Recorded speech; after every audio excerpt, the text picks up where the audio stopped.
A Day in a Life as a Disney Princess, pero pagod version guys. So eto, papunta na kami, sunduin si ma'am. Hindi na ako nag-get ready kasi yung kasama ko nagmamadali lagi.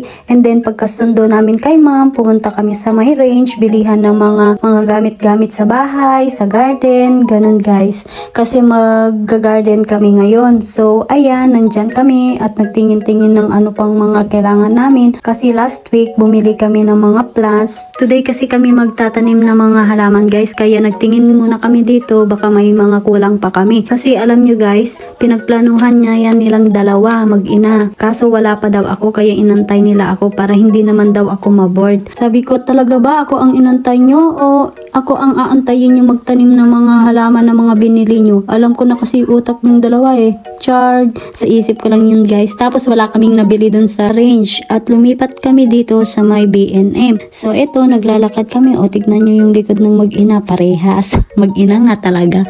Tapos ayan, nakakita ako ng soil. Tapos sabi ko kay Habi, dito ka na lang sana bumili kasi mas mura kesa sa Tesco. Mahal. So eto, nandito na kami sa loob guys. Buti okay yung mga ano dito guys, nag-video. Pero ewan ko lang, basta ako nag-video na ako dito. Ito, at nag-ikot-ikot muna kami habang naghahanap ng mga iba pang mga kailangan. Nahilo ba kayo sa video ko guys? Tapos ang mga kailangan pala namin guys is gunting para sa grass. Tapos yung gapangan ng halaman kasi may binili kaming halaman na gumagapang. Tapos yung pampatay ng slugs kasi madami daw dito. Ayan, tinuturo ni Habi. Tapos ayan, gusto kong kunin yan pero kinuha ko na yan. Pero dapat yung malaki pala ang kinuha ko guys. Feeling ko kasi mas matibay itong malaki. Tapos itong dalawa hindi makapag-decide sa mga expanding garden trellis na yan. Tignan nyo oh, hindi sila makapag-decide talaga. Sabi ko sa kanila, kunin nyo na lahat yan. Nang gumanda naman ang ating garden. Huy, joke lang. Sa isip ko lang yun guys. Baka pagalitan ako at pauwiin ako ng Pilipinas. Pagkatapos namin namili, pauwi na kami guys. Ayan, karga-karga namin yung mga halaman na binili namin last week. Tapos andyan si ma'am, nasa harap siya.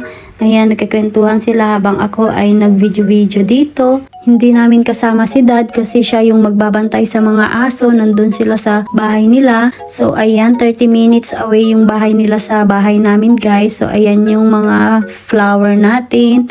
Ayan, roses. Tapos yung isa kay ma'am yun, binigay sa amin. At eto, pagka uwi namin, nagbaba agad kami ng mga gamit at mga plants para ilagay dun sa garden. Nakaplano naman na si Habi at si ma'am kung anong gagawin nila dyan sa garden at kung saan itatanim yung mga halaman. Tamang assist lang ako sa kanila habang nagbubungkal sila ng lupa at ako'y nagtatanggal ng grass dun sa may binubungkal nila. Tapos tinanim ko yung iba. Tapos si ma'am, siya yung nagtanim ng gumagapang. Tapos yung rose na malaki. Oras na para ihatid na si ma'am at uuwi na siya. Kaya ako na ang tatapos niyan guys. Tapos ito, yan, tinanim ni ma'am yan. Tapos ayan, habang nag-aantay kay Habi, tinanim ko muna yan guys. Alam nyo guys, may napansin ako sa parents ng Habi. Hindi sila nakikikain kahit tinutulungan na nila kami.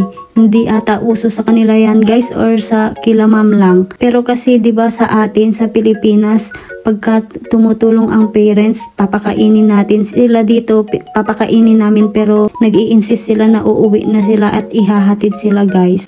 Tamang inom lang sila ng soda o di kaya mag-tea lang sila, ganun guys. So ayun lamang for today's Maritesan at chikahan guys. Bye!